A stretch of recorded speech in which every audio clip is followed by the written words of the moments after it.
Great. Thank you guys so much for coming along to this lunchtime event. As Lily said, my name is Hayley. I have come across from Cardiff, where I work in a church there, and I've been part of this events week that the Christian Union have been putting on, helping us to explore where we might find freedom, helping us to engage with some of life's biggest questions. And I guess today, as we host this final lunchtime event, we're dealing with perhaps the biggest question that this world throws our way.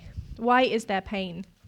And I wanted to start by painting a picture for you of our current situation. 10 days ago, on the 6th of February, a 7.8 magnitude earthquake hit near the town of Gaziantep, not far from the border between Turkey and Syria. This major quake was followed by another of similar size in a neighbouring town. In a place where there has been no major earthquake for more than 200 years, with no warning signs or opportunities to prepare, the countries have been left in devastation. As of this week, an estimated 38,000 people have lost their lives, with more than 70,000 injured. Homes, mosques, churches, and synagogues have been reduced to rubble. Those who have survived are left with the immense pain of loss as they grieve children, parents, and loved ones, and with freezing temperatures making the efforts to rescue almost entirely hopeless. This disaster has left an already war-torn, vulnerable, aid-dependent people in ruin. The world has been moved in response. Every story of rescue causes our hearts to rejoice. Every update to the death toll causes us to cry out in pain, as if we were living this experience with them. Millions of people have been moved to act, to give, to offer support, to play their part in rebuilding after this devastating earthquake. And many look on this suffering and wonder why. In August 2011, I sat in the doctor's office at the Q&A hospital in Portsmouth, awaiting the results of a biopsy after months of tests to investigate a lump I'd found. At 18, I had very little concern that this was anything to worry about as I prepared to move out of home and start studies at university. And after being given a lot of medical jargon that I didn't understand and ushered into a room with a Macmillan nurse, I soon realised that Hodgkin's lymphoma wasn't a rash I could take antibiotics for, or a lump that might go away on its own. It was a cancer that had spread through my lymph nodes and into my lung. While all my friends left to study at university, living the dream of independence, I was stuck at home, losing my hair, losing weight, and being filled with poisons to try and kill the tumours. I was unprepared. I was scared, and I wondered what I'd done to deserve this. Whether it's suffering in the world out there or personal pain in our own lives, many of us look at situations like this and wonder why. Why do these awful things happen? And more to the point, if there is a God and he is good, why can't this intense suffering be stopped? Where is God as people cry out? If there is a God, why is there pain in this world? No matter who we are or what we believe, there is a yearning in each of us that something is wrong. We wonder where God was. Why did he let these things happen? Whether he's even there. And if he is there, do we even want to know if this is the world he's made? A world where tens of thousands of people die in earthquakes they couldn't be prepared for. A world where young people at the prime of their lives are diagnosed with life-threatening diseases. A world where children die in poverty, people are sexually abused, and we face the unavoidable reality of death. What are we to make of all this? Because we all need to think about it. Every religion, philosophy, and life mantra has a perspective on suffering. And every person who lives on this earth needs to answer to it. No one is immune from the problem of pain. So what do we do with it? For some, it's just a natural part of life, something to be accepted as commonplace in this world. For others, it's a test, purposefully given by God to mature us and grow in us a sense of faith. Some believe we can free ourselves from it by avoiding the temptations of materialism and desire. Others believe it's all karma. You get back what you give. But many conclude that we'd be better off if we got rid of God. Many people cannot understand how belief in a God who claims to be good and powerful can coincide with a world that is full of pain and evil. We reason that if this is the kind of world he's made, and these are the kind of experiences that we have, then it's better that we have nothing to do with him. Or we decide he doesn't exist at all. For many, the very presence of suffering is itself the primary reason to believe this world is without a creator. But what happens if we do remove him? What happens if he's not there? Do these issues get easier, or better, or end? The reality is, if God does not exist, this is just the way the world is. Without God, we have simply come to being by chance. If there was no purpose in the creation of the world, no creator or higher power than us, then there is nothing to say that this isn't just the way things are. Atheist Richard Dawkins puts it this way: in a universe of electrons and selfish genes, blind physical forces, and genetic replication, some people are going to get hurt, other people are going to get lucky, and you won't find any rhyme or reason in it, nor any justice. The universe that we observe has precisely the properties we should expect if there is, at bottom, no design, no purpose, no evil, no good. Nothing but pitiless indifference. Sit with that for a moment. That's a bleak outlook, isn't it? If there was nothing before and there will be nothing after, we just have to put on a brave face and say, this is just how it is. In fact, if we remove God from the picture, we take away the opportunity to even ask why. There are no answers if we are to believe it's all without rhyme or reason. So what's the point in even asking the question? We are ultimately left to just get on with our struggles, pain, and inevitable death. But that makes no sense of our inbuilt and instinctive response to recoil at the suffering in this world. None of us just accept it. All of us cry, scream, grieve, question, and rally against it. Everything in us says this really matters. As speaker and author Sharon Dirks wrote in a recent Times article in response to the earthquake in Turkey and Syria, to call something a disaster is to make a moral judgment, to imply that something is wrong with the world, that things could or should be better than they are. What kind of universe makes best sense of this morality? Is it a godless universe from which moral sentience is an unexpected anomaly? Or a universe that has been moral from the beginning because it was brought into being by a good God? Our grief and anger at natural disasters are not a pointer away from God, but towards him. Removing God gets us nowhere. It leaves us without any basis for calling suffering wrong, without any answers to our cries, without any hope or solutions, in more of a mess than ever. But with God in the picture, we find a better way. Instead of being empty, our cries act as signposts. They point us to the reality that suffering doesn't just have to be a natural part of life, but is a symptom of a world that doesn't function as it should. They lead us to reasons for our cries, and they lead us to the solution that will end all suffering and bring us peace while we wait for that day. And that reality appeared when God entered into the world he'd made in the person of Jesus.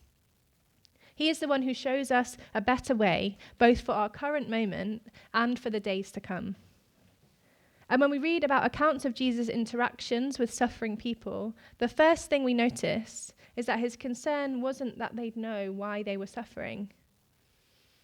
In one account from the historical biography written by John, which is those little blue books on your tables, Jesus meets a man who was born blind.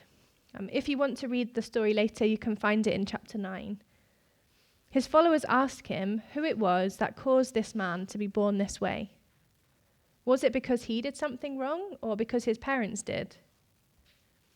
The followers of Jesus are trying to draw straight lines to explain what's going on.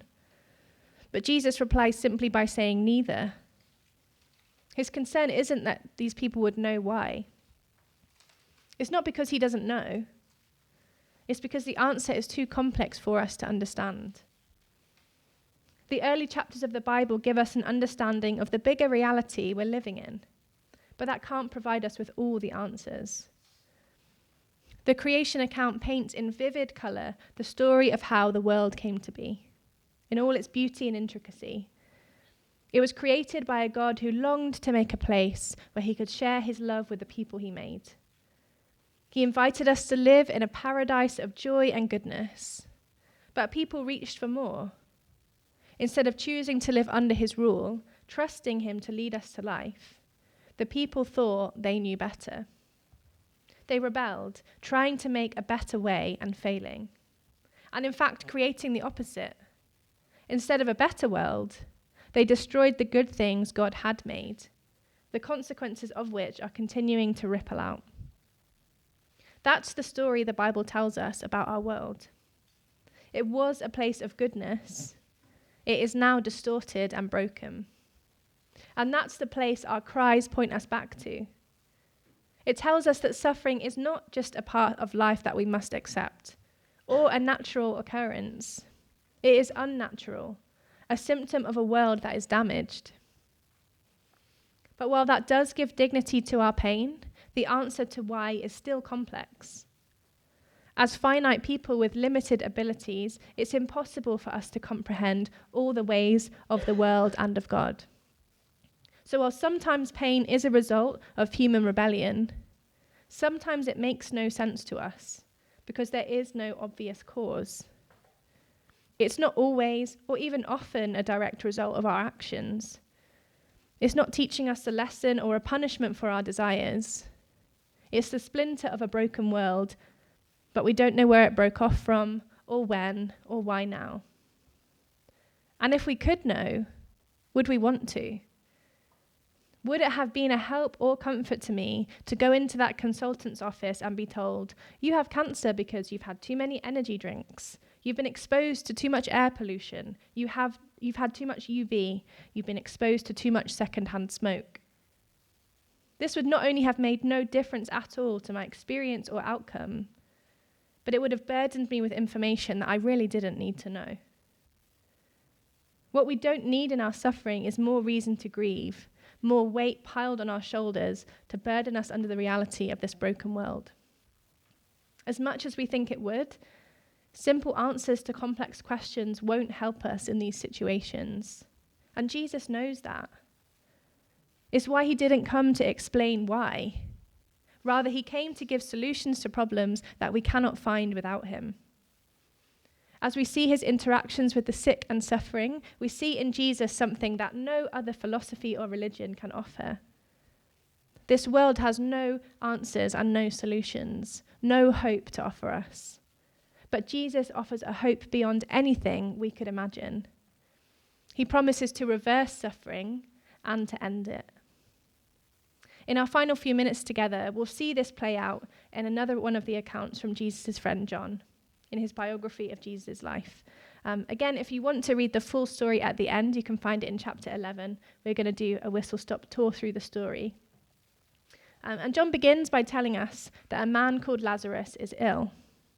Him and his sisters, Mary and Martha, are dear friends of Jesus, and 4 days after Jesus hears news of Lazarus' illness, he goes to the place where the family lives to find that Lazarus is already in the tomb. He's died.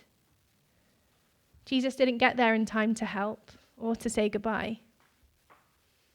The sisters come to Jesus on his arrival with questions about why he didn't come earlier. After all, he has been going from town to town healing the sick, giving sight to the blind and restoring the ill. If he could do that for strangers, why did he not do it for them? And as Jesus hears their questions and sees their tears, he is deeply moved in spirit and troubled. He doesn't respond with great wisdom or glib hope or empty words. He dignifies their grief as he mourns with them. The English translation doesn't do justice to how Jesus' emotions are described in the original language. He's said to literally be bellowing with rage at the sight of these grieving people. And as he asks to see where Lazarus is laid and is led to the tomb, Jesus stands at the graveside of his close friend, tears rolling down his face, feeling the pain of loss. He has that same response that we do, grief and outrage at the pain of this life. But while some onlookers see Jesus' tears and recognize that they are a sign of his affection for his friend, others are more skeptical. If he could give sight to the blind, couldn't Jesus have stopped Lazarus from dying? Jesus gets the news of Lazarus' illness, but doesn't come to him straight away. Instead, he waits where he is for 2 days.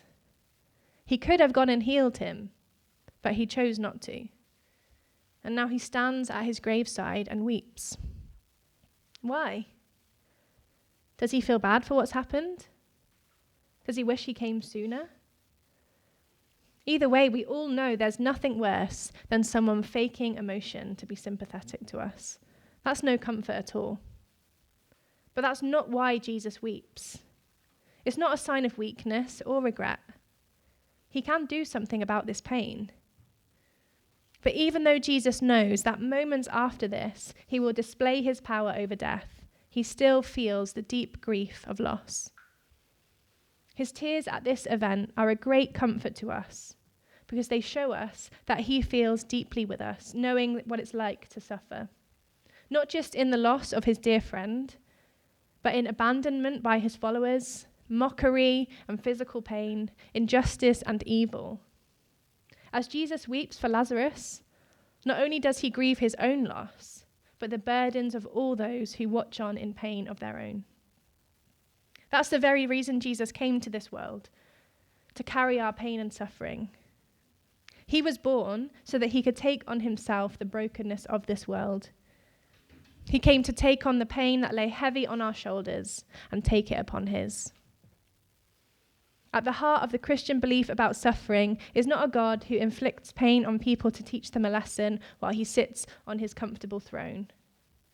At the heart of our beliefs is a God who came to the earth he'd made and suffered alongside his people. After witnessing the horrors of the First World War, Edward Shalito composed a poem reflecting upon the place of God in all he'd witnessed. He says this: "The other gods were strong, but thou wast weak. They rode, but thou didst stumble to a throne. But to our wounds, only God's wounds can speak. And not a God has wounds, but thou alone." For many, the idea of a God who suffered and took on weakness is foolishness. Not a comfort in pain, but a shameful idea. And yet for Christians, the very fact that God would come to be amongst his suffering people and be scarred like them is where his power is seen most gloriously. In the deep pain of this world, only a good God can help, and only in Jesus do we find a God who knows our pain and took it upon himself, not just seeking to be sympathetic, but to make a way out of pain forever. As he meets with Lazarus' family in their grief, not only does he weep with them, dignifying their pain, but he speaks these hopeful words: "I am the resurrection and the life." He declares to Mary and Martha, heartbroken at the loss of their brother, that he is the source of all life. For Jesus, death is not an obstacle because he has come to bring the kind of life that outlasts it, and the kind of life that can be experienced even in the reality of death. And to prove it, Jesus enters the tomb where Lazarus' body is laid. He's warned away from it by Martha, who's concerned about the state a 4-day-old body will be in. But Jesus is not afraid. He enters into Lazarus' suffering quite literally and calls him out as if he were only sleeping. And as Jesus calls him to come out, Lazarus responds. He comes out of the tomb and is released. Jesus has power over suffering as if it were a dog obeying its master, or a puppet in the hands of its crafter. It is no obstacle to him. Jesus has power to deal with the present challenge of suffering by actually raising Lazarus' dead body from the tomb. Jesus comforts those who grieve, knowing exactly what their pain feels like as if it was his own. But he does even more. He promises us what no one else can, that there will be life to come even after death. And that when we trust in him, the true life, our suffering and death will not have the last word, because life and peace will prevail. As Jesus raises Lazarus to life, he knew that he was sealing his own fate in death. His claims to be the life with power over death gave the religious authorities all they needed to arrest him and lead him to his execution. And Jesus knew this. He knew that to truly speak those words, to truly be able to offer resurrection from death and life to come, he would have to go to the grave himself. And just days after this miraculous encounter with Lazarus, Jesus was led to a cross to die, to secure the resurrected future that was displayed in the life of Lazarus for all who will come to trust in him. And 3 days later, just as he promised, Jesus himself was raised. And his claims about himself were proven. He truly is the one with the ability to restore the brokenness and turn death to life. His power is such that even the greatest enemy of this world could not hold him down. He burst forth from it and proved that there could be life to come. Suffering, pain, and death will not be the end in Jesus. Another chapter has begun, and a new ending has been written. That's the hope of a follower of Jesus.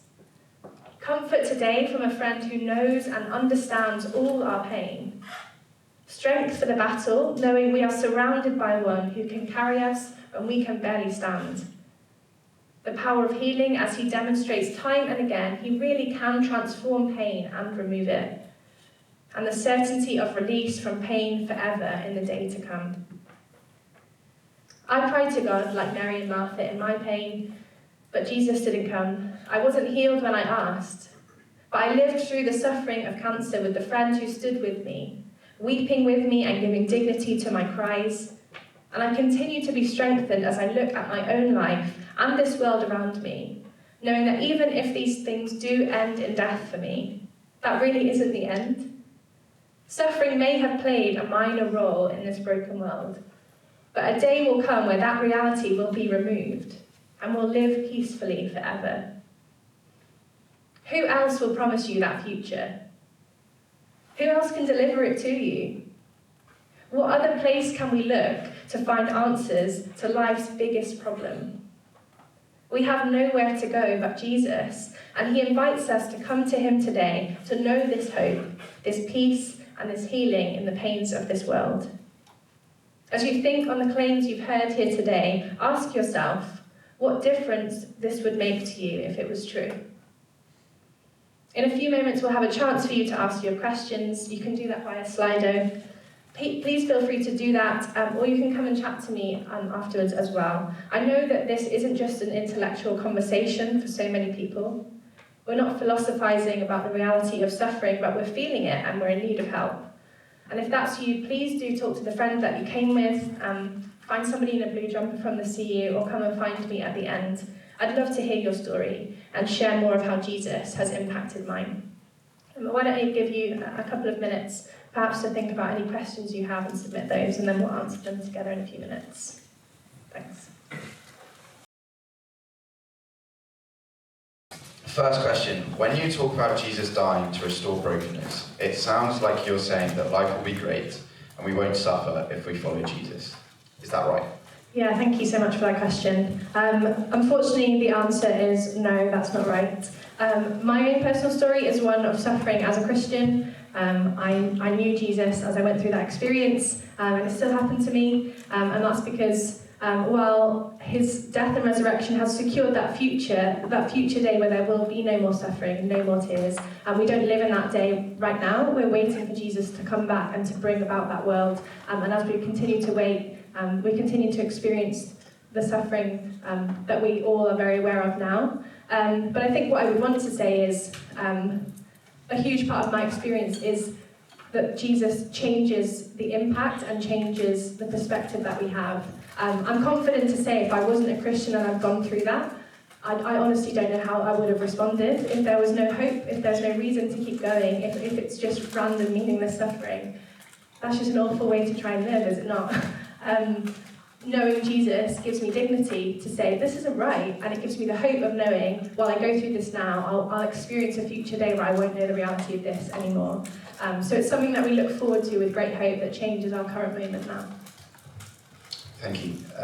Next one. Why do we need the existence of God to dignify feeling upset by suffering when it makes evolutionary sense that we don't want our fellow members of our tribe hurt? Okay, yeah. I guess I'd just reiterate something that I said in the talk, which is our instinct is to cry out and say, something's wrong. It's literally like we can't help it. Like if we try to push that feeling away, we just instinctively want to say, this is painful, this hurts, this doesn't feel right. I'm sure each of you have your own story of suffering, of pain, and that it's just like an instinctive response. And if we don't have a reason for it to be wrong, our instincts literally mean nothing. Like that quote that I read earlier, we can't call something wrong unless there is a standard of right and wrong. And we can't call something a disaster without there being something to compare it to. We need God to be able to say those things. Why does God sometimes heal, but sometimes not? Yeah, that is a great question. And a question that I imagine a lot of people who follow Jesus also ask. My honest answer is, I don't know, and I don't know that you'll find anybody who could tell you an answer. It's one of those things that we can never quite understand. It doesn't mean that we can't ask God to do that. We trust that he has power. The story that we've read of Lazarus is one where we see that he demonstrates his ability to do that. So we can come to him, we can ask him. I guess the other thing to know is that we trust that God is good and loving towards us. Even if he chooses not to heal us, it doesn't change who he is. As I shared, my experience was we prayed that God would heal me, and I wasn't healed in the kind of miraculous sense. Treatment worked, and I was healed in that sense, but he didn't kind of intervene in that miraculous way that we see in the story. But all through my experience, I was reminded that God was a good and loving God. So that would be my response. Yeah. I guess fairly similarly, if God is able to stop or reduce suffering, why doesn't he? Or does he like to impose suffering? Yeah, also a great question, and a question that I have also asked many times in my own life. The Bible's full of stories, particularly the Gospels, of Jesus intervening and stopping these things from happening. We know that he can. Why does he not always do that? That's a great question to ask. I guess I want to say, I think that it's a very complex situation. We don't understand all the intricacies of why certain things happen, but we do know that some of our suffering is caused by other people's actions. So in order to intervene, God would have to remove certain people, but at what point does he make the decision to say, these people are good enough, these people are harmful? All of us make decisions that cause, that kind of ricochet out and cause damage elsewhere. And even if you think about things like natural disasters, the things that cause disasters are also things that cause beauty in the world. Like mountains are one result of kind of, I don't understand geography enough, but you get mountains and you get earthquakes. Those things both come in this world. It's not as straightforward as, let me just get rid of it. But again, I want to point you to the story of Jesus that says that he will ultimately get rid of it. This life feels long and suffering feels long, but a day is going to come where forever we will not experience it anymore. And that's what's on offer to those of us who follow Jesus. I'd really love to encourage you to look more into that and think about what that could mean. Thank you. Maybe second last one. Why do you say that there has to be a reason for suffering? Why can't Dawkins be right and it is all random? Yeah, I guess, thank you so much again for that. Similar to, again, what I said earlier, it might be random. Maybe he is right. But I just want to ask you the question, what do you do with your feelings? What do you do with your emotions? What do you do with your responses? They don't mean anything if it is random. And that's the biggest challenge that we all have. I guess for all of us, what we need to try and do is reconcile suffering and pain with our kind of emotions and our responses. we're all trying to work out how these things fit together. And my suggestion to you is that the only way that either of those things make sense is with Jesus. Final one, how does Jesus take away the burden of suffering? Yeah, great question. I'm going to half cop out an answer and tell you to read this book. I don't have time to tell you the full and beautiful story. I'd love to encourage you to read it. This won't take you very long to read at all. Go and find out what exactly Jesus did to remove this burden from this world. In short, he took on all of the brokenness of the world on himself. He went to death, and he was raised to life to secure a future where these things won't exist anymore. He took on himself all of the things that we've done that have caused this. He took on himself all of the kind of things that are going on in this world that are broken and distorted, and he secured a future for us where that won't exist anymore. And I guess daily he takes on our burden as we come to him for strength and for support. He speaks comfort to us. As we were reading about in this story, he understands, he speaks into our situation. When we cry to him, we cry to a God who says, I've been there too and I know what that's like. And if that isn't part of removing the burden, I don't know what is, but there's a God who both understands and who's able to do something about it. But please do take one of these home. I've made some pretty huge claims. Jesus has made some pretty huge claims. If you're happy to walk away from here and think nothing of it, that's your choice. But I would suggest that if this is true, it's absolutely worth a look. If you read it and you disagree, that's up to you, but I would challenge you to read this and see what exactly Jesus is claiming he's done and what difference that might make to your life.